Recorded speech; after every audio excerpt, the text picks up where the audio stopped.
सीधे चलते हैं सबसे पहले विनोद अग्निहोत्री जी के पास। विनोद अग्निहोत्री जी, कांग्रेस की CWC की बैठक जल्दी होगी, रणदीप सुरजेवाला कह रहे हैं, क्या उससे थोड़ी शांति मिलेगी इन G23 के नेताओं को?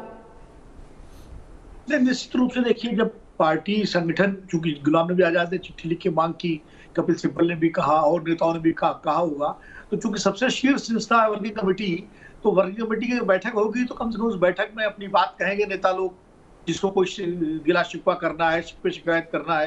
हालांकि कपिल सिब्बल तो वर्किंग कमेटी में नहीं है, लेकिन गुलाम नबी आजाद तो हैं और बाकी आनंद शर्मा है और भी नेता है, तो ये लोग वहां बात करेंगे और बात करने के बाद जो सारा घटनाक्रम हुआ है इस पर भी राय रखेंगे।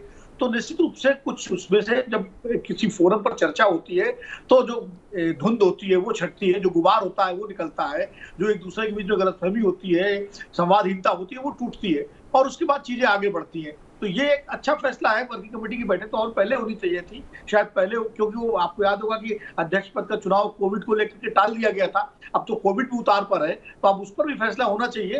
तो ये चीजें तो निश्चित रूप से वर्किंग कमेटी की चर्चा में होंगी, और अगर वर्किंग कमेटी की बैठक की तारीख भी आ जाए तो और बेहतर होगा पार्टी के लिए।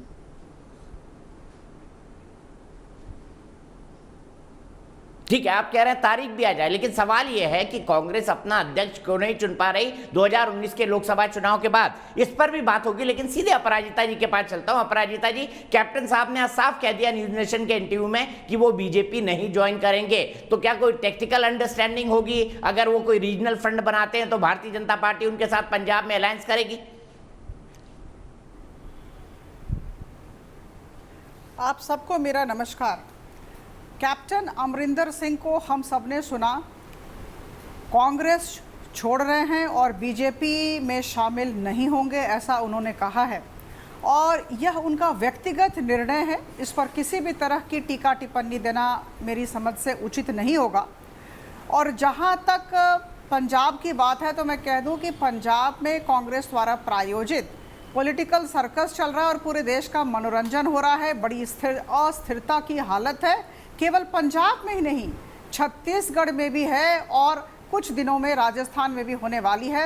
आप सबको ज्ञात है कि छत्तीसगढ़ से 15 MLA दिल्ली में आ चुके हैं और कैंप कर रहे हैं। और मैं आपको बता दूं कि ये जो असाधारण असफलता का प्रदर्शन कांग्रेस पार्टी ने किया सरकार चलाने में, इसके लिए मैं देश की नागरिक के तौर पर उन्हें भरपूर बधाई देती हूँ, हार्दिक अभिनंदन करती हूँ।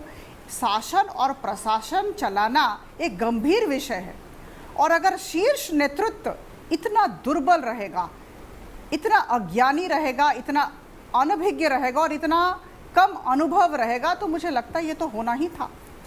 और आपने अभी अध्यक्ष की बात कही, मैं कह दूं